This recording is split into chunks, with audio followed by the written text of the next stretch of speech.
everyone, and welcome to Marketing and Sales Over Cocktails, the weekly podcast that helps you grow your business, improve your life, and enjoy yourself along the way. I'm your host, Alan Langer, and every week we try to bring you the best thought leaders, the best business leaders, and the best minds out there to help you succeed in business and in life. So sit back, relax, grab your pad, your pen, and your favorite beverage, and enjoy the next episode of Marketing and Sales Over Cocktails.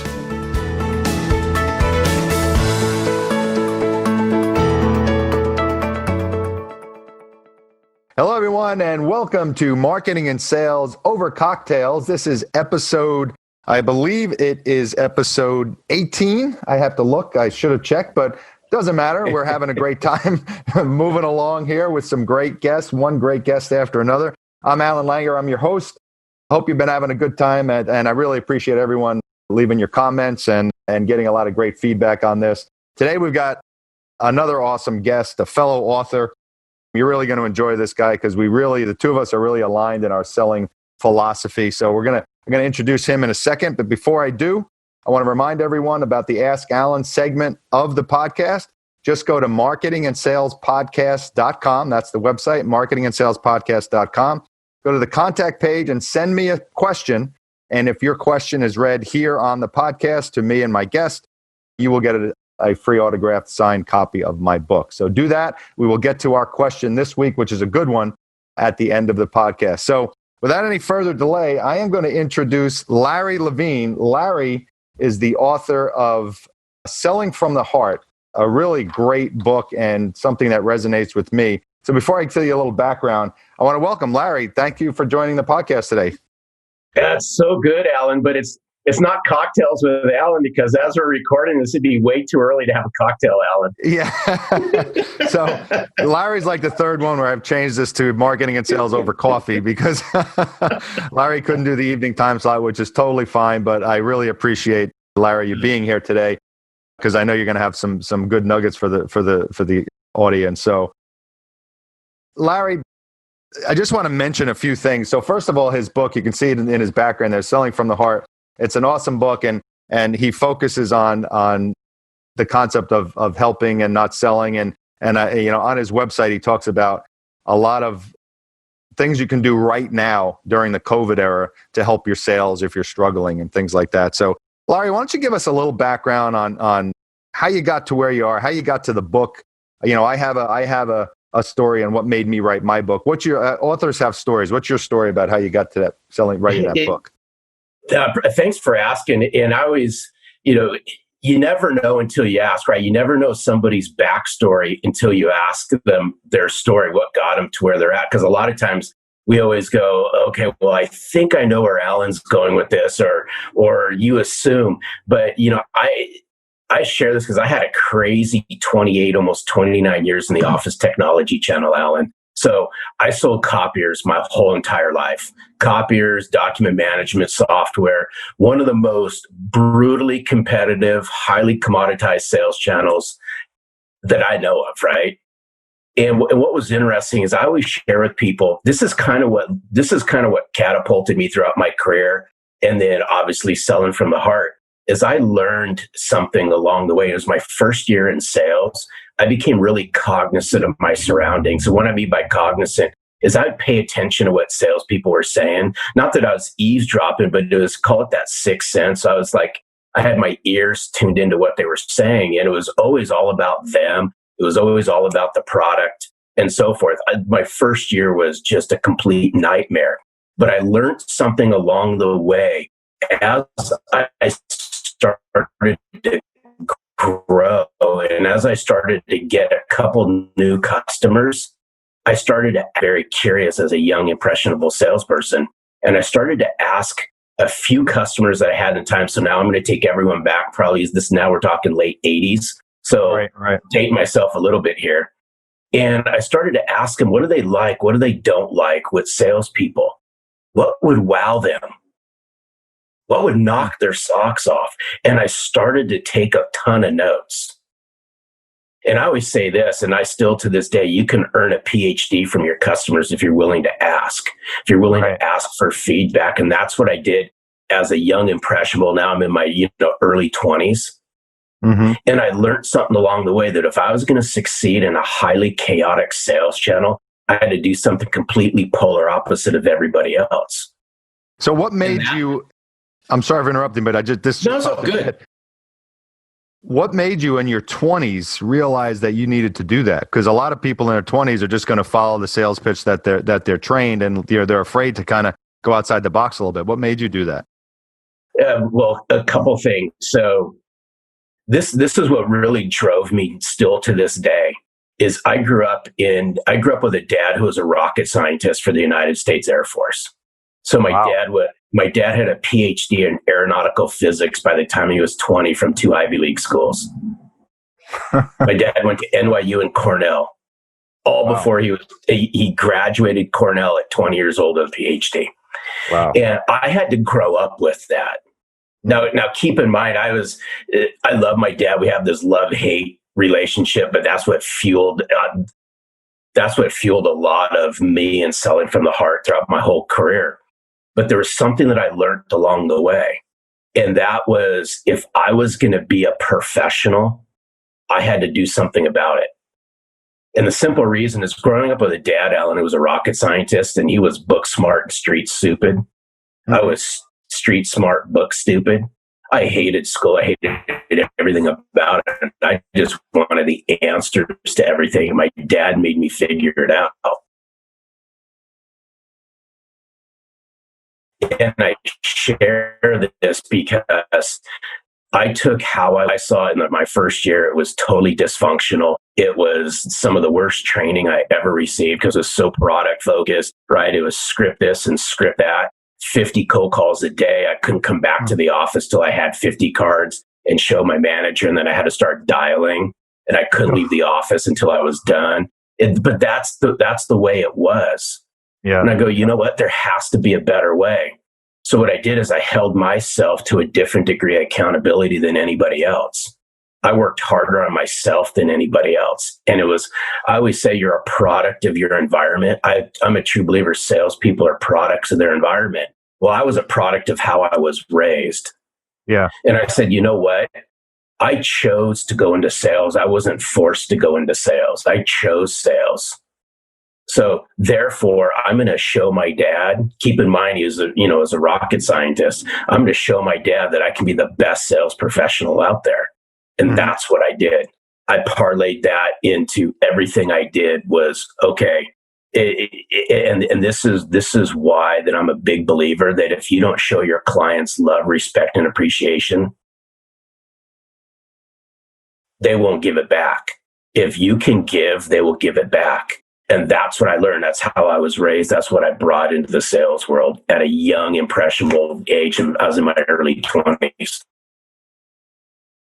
You know, I spoke to, and I think you know Dale Dupree, also copy, copy sales, and so the concept, or talking to both of you, and how you kind of took that commodity-based selling process and turned it into a human-based process for something that really is a commodity. You know, everybody has a copy machine, and they're all the same.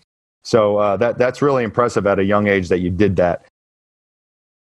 So what did you do from there? So you sold copy machines. I'm sure you became successful at it. Where were you from? Where did you go from there?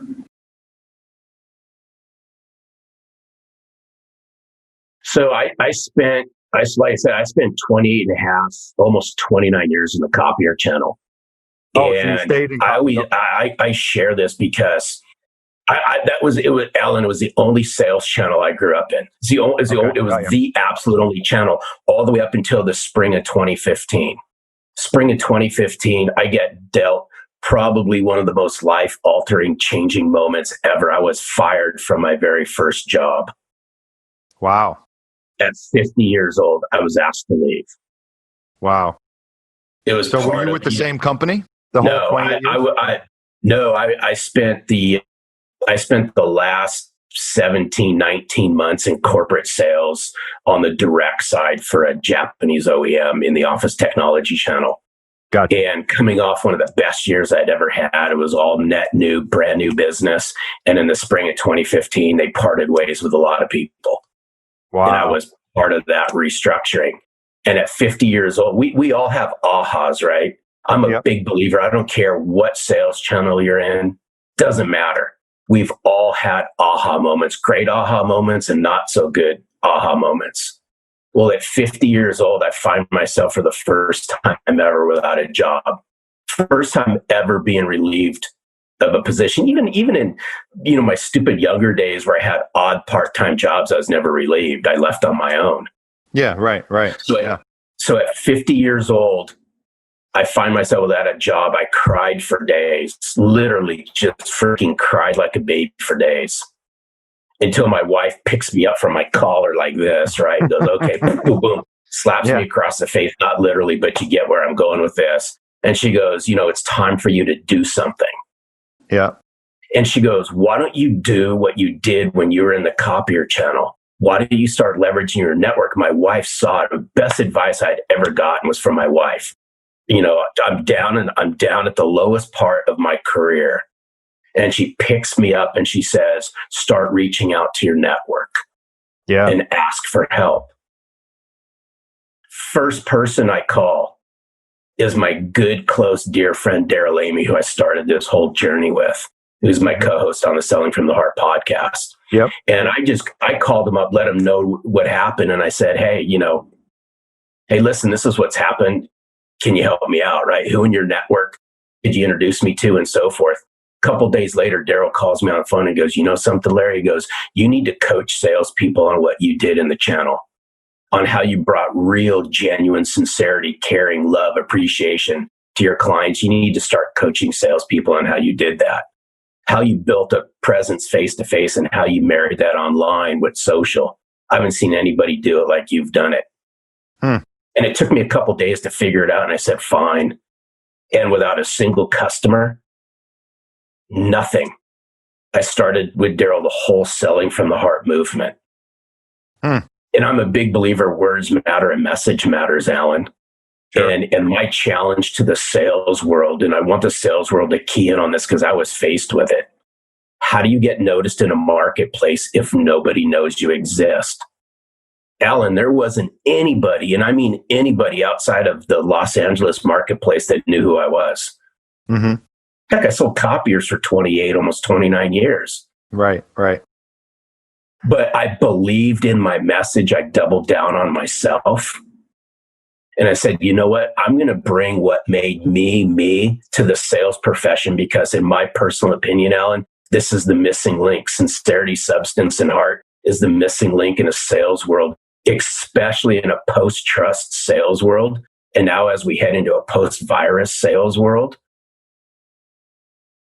the way you're going to overcome trust is bring your authentic self to the forefront, build authentic connections, build authentic relationships based on authentic value.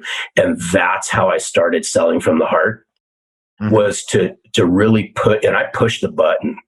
I really pushed the message out there that, you know what, there's a massive difference between sales reps and sales professionals. I carried myself for my whole career as a sales professional. But unfortunately, there's a lot of sales reps out there.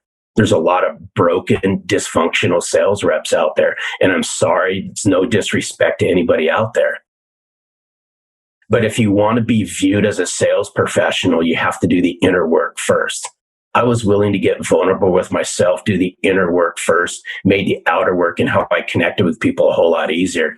That's what I'm bringing through Selling from the Heart as we build this community all over the world.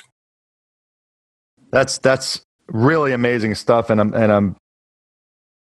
was funny. I had a meeting before this podcast, and we were talking about when you're on the receiving end of a sales presentation, or you're listening to something, and you feel like there's a connection, and that you really want to buy the product, not only because of the product or the service, but because of the connection with the salesperson. You literally, as a human being, or at least for me, you get goosebumps because it doesn't happen that often.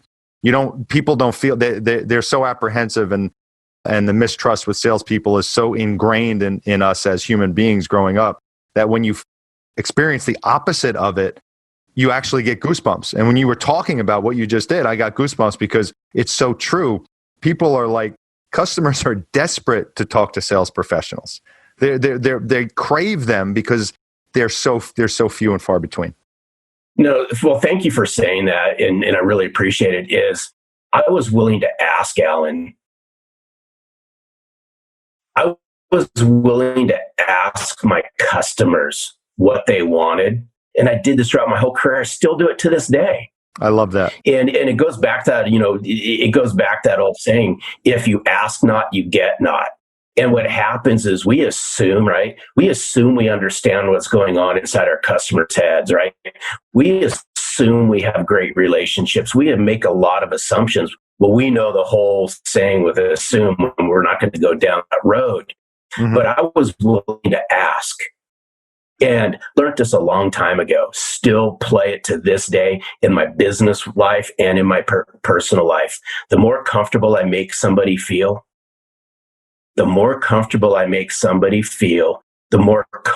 they will be in sharing uncomfortable things with me. Key in on that. And that's what I did when I was in sales. Is how I connected and how I related to people. I was not the smartest salesperson out there. There was people that would outsell me, out-strategize me, right? Outmaneuver me. Nobody was going to out-care me. And that's what I brought to the sales profession, especially in a world where they don't trust people, is the way that I connect and relate to somebody. The more comfortable I made an executive feel, the more willing they were sharing things going on in their business they wouldn't share with other people.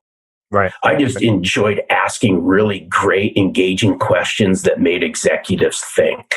Mm-hmm. And when I really, really latched onto that and I started to see how people opened up, and I'm a big believer, perception's reality. And the sales world's perceived one way, and rightfully so, because they've done it to themselves. But if you want to change how somebody thinks, then it's up to you to do it. Change their perception. Do stuff completely polar opposite. And this is why I say especially today, business is personal. And I know this because if we take a look at our personal relationships, we bring love, caring, respect, appreciation in our personal relationships. My challenge to the sales world is, why can't you do that with your clients? Mm-hmm. What prevents you from doing that? And it's the stories in our head. It's the stories in our head are the stories that we tell and act out. They go, I can't do that. That's too freaking mushy gushy. If I do that, I'm going to be being perceived as weak, right? Well, I'm here to say poo-pooey on that, right? Set aside the bravado and the braggadocious behaviors and actually bring sincerity, business substance, and heart to your customers in your marketplace. And I promise you this, it'll forever change the course of the relationships and the conversations. And the other thing it does, and this is the one thing that I've focused on with my book, and I realized in talking to so many salespeople, because I've been in, I guess this is year 27 or something for me, 27, 28 years in sales, is so many salespeople feel like a salesperson and they don't like the feeling. They don't like I would say to a salesperson, do you ever talk to your friend the way you talk to a prospective customer? They're like, no. I'm like, well, why not? You're completely changing who you are in front of a customer. That's why you don't like the way you feel, because it's not you. And what you're talking about is exactly that, is be you and let you be the salesperson rather than the other way around. No, so true. But in order to be you, you have to understand you. You have to be willing to do the inner heart work that I always talk about. And that's why I wrote Selling from the Heart the way I did. Mm-hmm. Is the first 3+ chapters of Selling from the Heart is all about self-awareness, self-reflection, doing the heart work. And that's the stuff that a lot of salespeople won't do, which leads into further chapters where I start talking about sales chaos and so forth. You brought it up, Alan. You nailed it, right? If you can act like this in your personal life, why can't you do that in your professional life? And it's those people who walk out of the door and they forget love, caring, and respect, and then they turn into these sales beasts, right? Yeah. Sooner or later, that catches up with you. And people sniff that out and they smell it in 2 seconds. They literally will smell it in 2 seconds the minute you open your mouth. Yeah, absolutely. So this is fascinating. I want to go back to so you started selling from the heart in 2015. Nobody knew you outside of Los Angeles. How did you get to where you are now? How did you start having people know you? Was it all social? Was it all LinkedIn? Give me your roadmap of how you got there. Well, I'm a big believer that, the way you change perception, the way you do things is to build relationships and change the way people think.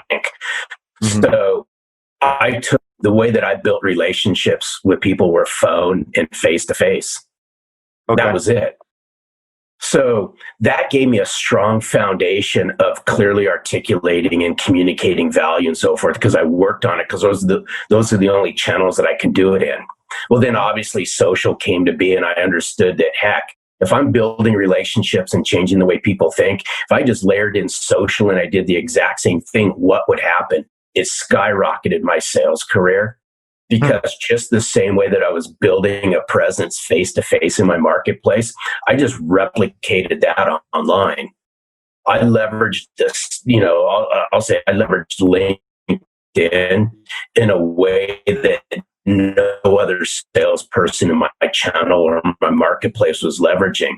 I mapped landscape and real estate at LinkedIn, shared my story, the value that I bring. I engaged with people. I just didn't connect and move on. I engaged people, I educated people, and I excited people into conversation. That's what I did as the sales guy in the Los Angeles marketplace. Well, then as I had my life-altering moment, I go, I'm going to take the same way that I built the latter part of my sales career, and that's exactly what I'm going to do in how we built out Selling from the Heart. So preface this is Selling from the Heart was born out of a podcast, April of 2017. Okay. So it was April of 20. So prior to that, I was just coaching salespeople on how to leverage LinkedIn and social and so forth for about a year and a half. And I had a big aha moment. And that big aha moment was this. And I'm saying this, and there's no disrespect to anybody in the sales world when I say this. For a year and a half, I was traveling between Canada, the US, and Australia, coaching salespeople on how to leverage the power of LinkedIn and social. And after a year and a half, I had just an aha moment. I said, you know what? I was thinking one day over a cup of coffee, and I said, social is a great tool, but social is shining a big shiny light on the sales world and is exposing salespeople for a lot of things. What is exposed and what I saw was salespeople struggle to really articulate value. They have low levels of business conversational skills. Their business acumen is below par. Their relationship building skills are so low I can step over them. That's how low they are. They're poorly connected to their clients. But yet I'm running around as everybody else is trying to coach salespeople on how to leverage social. Yeah. And I said, you know what? I got to do something different. What would happen if I taught them and coached them on the weaknesses that I've uncovered, and then I layered social into it, and instantaneously the light started to go off. And wow. it was right about April of 2017. It was at the Bellagio Hotel in Las Vegas. Mm-hmm. I'm getting ready to speak at a technology event. I'm having a morning cup of coffee with Daryl. I said, hey, Daryl, you want to start a podcast? And he just gave me these WTF eyes and look, right? And he goes, what are two ex-copier guys going to talk about that anybody, and I mean anybody, will listen to? So I don't know, we'll figure it out, right? Right. And he goes, okay, well, if we're going to start this podcast, well, we got to have a name. What are you going to call this podcast? And Alan, no lie, no BS, no crap. 30 seconds later, I said, Selling from the Heart. Hell did you pull that out of? Wow. As he's spitting his coffee out of his mouth. And I go, Daryl, you've known me for a long time. That's what I brought to my clients. I brought respect, appreciation, love, caring. We're going to bring this to the sales world, and we're going to call our podcast Selling from the Heart. And again, we had no listeners. Nobody knew anything about the podcast. Right. But right. I said, hey, Daryl, words matter and message matters.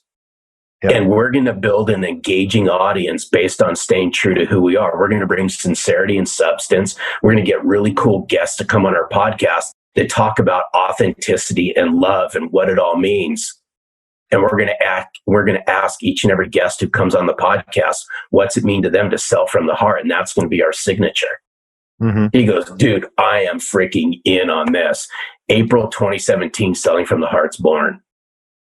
3 years later, we have a massive audience. Our podcast is growing 16, 18% a month. Wow. Thank goodness, wow. Right? The book came out in 2018. It's done beyond my wildest dreams. I pinch and poke myself. As I wrote the book, I had no idea what to expect, right? Right. Okay, I'll sell maybe a couple hundred copies and all that. Well, it's done way beyond that. It's opened doors all over the world, and it's actually sparked a movement. We're creating a whole movement around authenticity and being real and being genuine, saying, you know what? It's okay to sell from the heart because your customers and your marketplace craves it. Exactly right. They crave it. Yep. That's where, my aha moment with my book was realizing that I needed to write it. Number one, I had the thought in my head for quite a few years, and there was a couple of aha moments. Here's a quick story I'll tell you. So I was working at the time, and there was about 60 or 65 reps at the company I was working for. It was a window company, and two of the newer reps were closing under 20%. So I went to my boss at the time and I said, let me help these guys. I'll ride along with them. They're closing 20%. I was at 65, 67%, somewhere around there. And he said to me, no. I don't want you to go near them. Leave them alone. You'll mess them up. I said, they're closing 18%. How can they get any worse? And he said to me, he goes, you're one of those field salesmen. You can't train what you do. That's what he said to me. What you do is not trainable. And that was what kicked me in the ass and said, you know what? I think what I do is trainable. Because I never thought about it as being trainable. I just thought about this is what I do. And when I actually sat down and figured out, well, these are the things that I'm actually doing. Like you said, authenticity, all of that stuff, selling from the heart kind of approach. That's when I decided to write my book. So it came from that.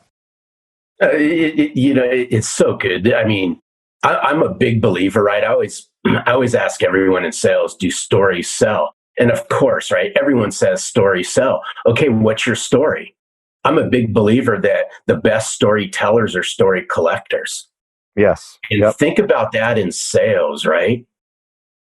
Every single day we're rewriting or writing a story. Y'all have customers, right? There's experiences, there's memories. Package all those up. Yep. But I tell you this, I learned this a long time ago, that people love sharing their story. And if I would simply ask a question, Alan. Hey, Alan, I'm just real curious. Tell me your backstory. Mm-hmm. I'm fascinated with stories. What's your backstory? Yep. How'd you get to where you're at? And people love sharing stories. Well, they also love, what did Dale Carnegie say? The most comfortable word, or the word people love to hear is you, or is their own name. People love to talk about themselves. They love it. And if you ask them and you just put yourself above everyone else that's out there, in the pool of sales reps, as you call them. I loved your differentiation of sales reps versus sales professionals. That's brilliant. I love that. Never heard that before. So I'm going to steal that if you don't mind. No, it's all good, but there's, unfortunately, my opinion, there's way too many sales reps, not enough sales professionals. I agree. Yep. And I write about it in Selling from the Heart. I've written a blog around it, right? So many salespeople out there want to earn professional athlete money. Right. But they're not willing to do the work to get there, right? They go, just give me the easiest thing to do, right? The fastest way to do this. But they don't want to do the work behind it. Right. And I talk about the no excuse mindset. and I talk about bringing discipline and determination, passion, purpose, and pride to what you do. Those are things that sales professionals do. Sales professionals don't finger point. Sales reps finger point. Yeah. Sales professionals don't deflect. Sales reps deflect. Mm-hmm. Sales professionals look at themselves in the mirror and they say, how can I become the best version of myself? Sales reps won't even look in the mirror. This is good stuff. This is really good stuff, everyone. I hope you're all writing this down and getting on Amazon and buying Larry's book. That's for sure.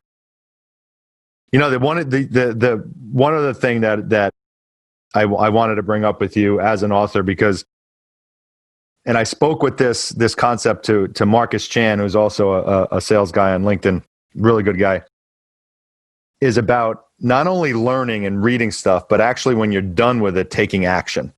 And so many people, like, you know, they might buy your book and it might be a great read for a week or so, but if they put it on the nightstand and don't do anything, it doesn't matter. So it's about taking action once you finish something. And that's what I talk about at the end of my book, is like, this is not the end of the book. This is the beginning of you changing yourself and changing you as a sales professional. You know, talk about that, because I think that's such an important thing that people overlook as far as doing something once they actually finish what they purchased or what they listened to. Yeah, no, it's so true. And great statement is, I remember one of the very first books I read was How to Win Friends and Influence People by Dale Carnegie. Second book was a Tom Hopkins book, right? Mm-hmm. And it was How to Master the Art of Selling. So now I've really dated myself, right? Because those being the first couple of books I read. But I saw Tom Hopkins live, so that's dating myself. Tom's been on the Selling from the Heart podcast. Totally cool. He was our 1 year anniversary guest on the Selling from the Heart podcast. That's awesome. But I took something away a long time ago when I started reading books. If I can grab one nugget out of that book, that's what it's all about. And that's what I did. And I'm a big believer that the more that you learn, the more that you earn, right? And we've got to be willing to take action. If you're not willing to take action, you'll never grow, right? And I talk about this, and I don't care at what age you are, right? Is if you want to change, you have to be willing to do new things. Yes. And you can do that at any age. You can do it, and you can do it in any age, and there's numerous ways that you can go about doing that. But, you know, even to use a simple book as an example, right? Mm-hmm. There's a reason why you bought that book. Right.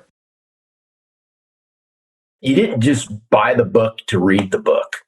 Right. I don't buy a book just to read it. I buy a book to actually learn something from it that I can implement to help me become better. Yes. Otherwise, I'm not going to buy the book, right? I'll just blow right by it. Yep. But that's my mindset. That's the mindset of a professional versus somebody who's, you know, wants to be one, but is not willing to do the work. Right. And hard work is called hard work for a reason, because it's difficult. Right. And there's not a lot of people that want to do it. That's why, you know, if you look at the cream of the crop professional athletes that are out there, right? The LeBron Jameses, the Michael Jordans, God rest his soul, the Kobe Bryants, right? Yeah. They did something above and beyond what everybody else does. They were consummate learners. They were willing to do new things, and they worked harder on themselves than any coach they ever had on any level, on any team. Mm-hmm. And that's what I encourage salespeople to do. You can see right behind me. I mean, those are all the books I'm reading right now. Yeah. I'm juggling probably 6 or 7 books right now. I'll read 2 chapters out of one book one day. I'll read 2 chapters out of another book another day, with the goal of finding a couple things that resonate, that can help me become better or help somebody else become better through a conversation I have with them. Simple as that. Sometimes it's only one thing. Exactly. That one totally thing. Agree. Totally everything. Agree. Yeah. Totally agree. That can change everything. But by the way, speaking of Michael Jordan, have you seen the documentary yet? The Last Dance? Yeah, The Last Dance. Oh, dude, I binge watched That was so good. The Last Dance. I laid on the couch on a weekend. I watched it, and I never got up off the couch until it was over. Now I know why Michael Jordan was Michael Jordan. Yep, exactly what I was going to say. Like, talk about going above and beyond, like being that talent, and still having that kind of drive and driving everyone else. It was an eye-opening thing. So I would encourage everyone who's into that stuff, definitely watch that. All right, Larry, we're heading toward the end here, and it is time for the Ask Alan segment of the podcast. So like I mentioned to my listeners, if you go to marketingandsalespodcast.com, send me a question, obviously your name and all that information. Send the question. If we read the question on air, you will get an autographed copy of my book. So today's question, this was a cool one, and I picked this out specifically because I knew I was going to be speaking to Larry today. This is from George from Tampa, Tampa, Florida. George writes, and this is going to be a common. I'm sure this is a common emotion people feel from a new sales rep. So George writes, I was just taught the sales pitch from the new company I started working for the other day. I hate it. One sentence. I hate it, period. What do I do from here to be successful? What an amazing question, George. And I'm sure you're not in this. You're in a boat with a lot of other sales reps that probably feel the same way. How would you answer that, Larry? Well, it's so interesting. I always say ditch the pitch, right? Mm-hmm. We got to ditch the pitch. Mm-hmm. And we have to start opening up more conversations. And I could, as you're reading this, I'm listening, I'm like going, okay, I can imagine what's probably happened. It's probably been an all about my company product pitch. Here's how great our company is, right? And so, but I can almost imagine. Mm-hmm. And what was interesting was, I'm going to answer that just through a quick story, if I may, if we have enough time. I remember this was my last corporate sales job. I remember we'll call it pitch, the sales pitch, or the pitch deck, right? Spend any amount of time in sales. You've heard both those words before. And I remember my first couple weeks. And so now, I'm in my late 40s, pushing into my 50s, right? Mm-hmm. And I had to memorize, it was like a 70 some odd page. Get this, Alan, and it's George who asked that, right? George from Tampa, Florida. So George, I had to memorize and repeat back to the corporate major account person a 75-page PowerPoint pitch deck. Oh my God. I still remember it as plain as day. I looked them in the eye and say, you know what? I refuse to do this. You could fire me right now. This is boring. It's canned. It's all about, I said it with professionalism. I wasn't being an a-hole about it. Right. But I said, this is all about your company. This is all about our company awards, how great we are. Nothing about them or what we know about them or anything like that. So I would say to George, offer up some suggestions, right? Mm-hmm. Say, hey, I appreciate, you sharing this pitch deck with me. But are you open to some ideas? That's a great idea. Are you open up to some ideas that makes this a little bit more human in essence, right? Right. Because I know what happens the minute that salespeople go into the pitch. The person on the other end may be hearing them, but they're not listening to them. Mm-hmm. They might be engaged, but more than likely they're going to be disengaged. So, to answer this back is I would encourage George, right? If you want to reach out to me, get to Alan, we can have a conversation about it. But I would say learn how to make it about them, right? Ask engaging questions, show how much you know about them, show how much you've learned about them, their industry, their issues, their concerns, their goals, their aspirations. What do you know about what they do in the marketplace? Mm-hmm. I'm not discrediting the sales pitch, right? Maybe that comes in a point in time, but not in the very beginning. To me, the fastest way you as a salesperson can absolutely get disconnected from somebody is start pitching.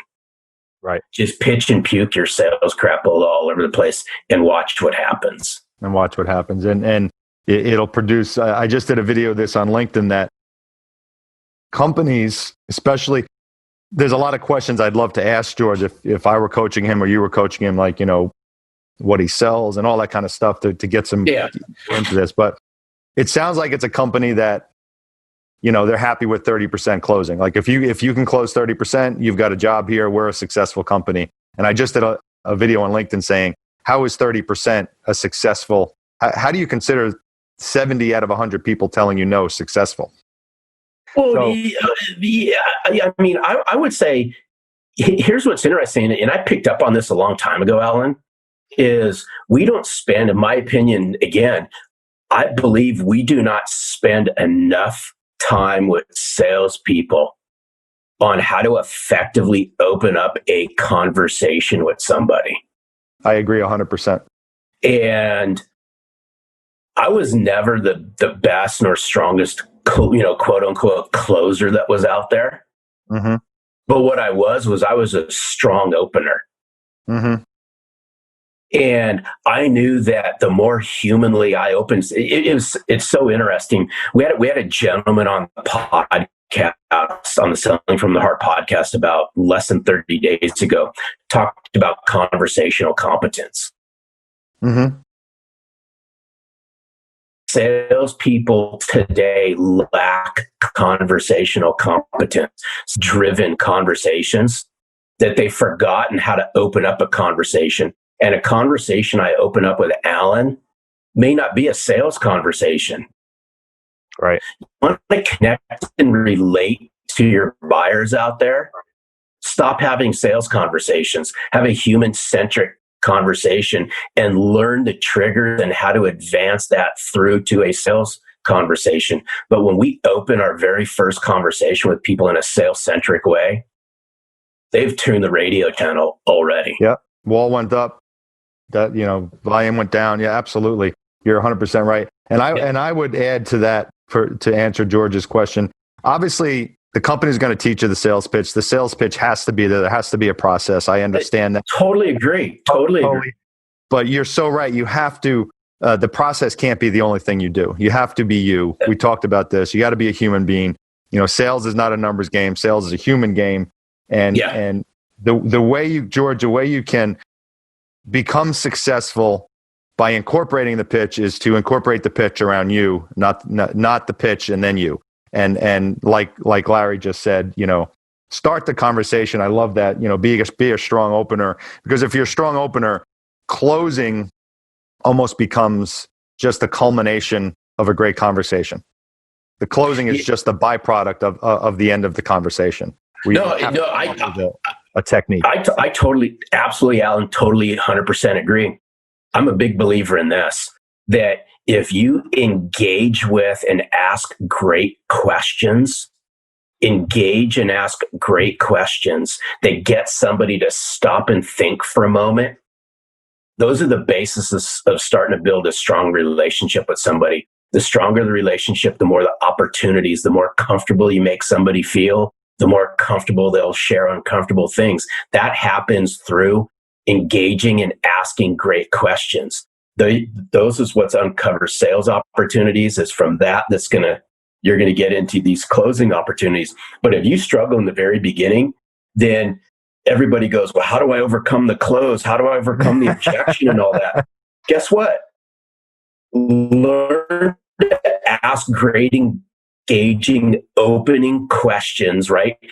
Open up in a humanistic, non-salesy way, and it'll change people. Rocket science, we turn it into rocket science because we go, sounds too simple, can't work, it's too simple. Guess what? Exactly. If you can't do the easy things correctly, you'll never be able to do the hard things correctly. Brilliantly said. And the one thing, George, to get you excited and know that you're going to be successful is that you're not going to be just one of everyone else, because most of the other people that are training are doing the sales pitch. You're going to be the guy that's not doing the sales pitch, and that's what's going to make you successful. So hang your hat on that. Take Larry's advice and write me back. Let me know how you're doing. And again, reach out to me, reach out to Larry. We're easily accessible on LinkedIn or whatever. So Speaking of that, we're almost at an hour, and Larry and I can probably talk for the rest of the day, but we've got things to do. And I'm glad you guys joined us. But Larry, tell people how they can find you, how they can get your book, all that good stuff, because it is definitely worth checking Larry out. That's for sure. Yeah, no, I'd love to. They can find anything they want to find out about Selling from the Heart. You can simply go to sellingfromtheheart.net. You can find the book on Amazon as well as the audio. You can find me on LinkedIn, Twitter, Instagram, and Facebook. And if you want access to a bunch of free resources, and who doesn't these days have a smartphone, if you simply text the word HEART, HEART, to 21,000, that's 21000, you can. Okay, you broke up there. So text HEART to what? 21000? Yeah, just text the word HEART to 21000, 21,000, and you'll get access immediately to a bunch of free resources. Oh, that's really cool. I like that.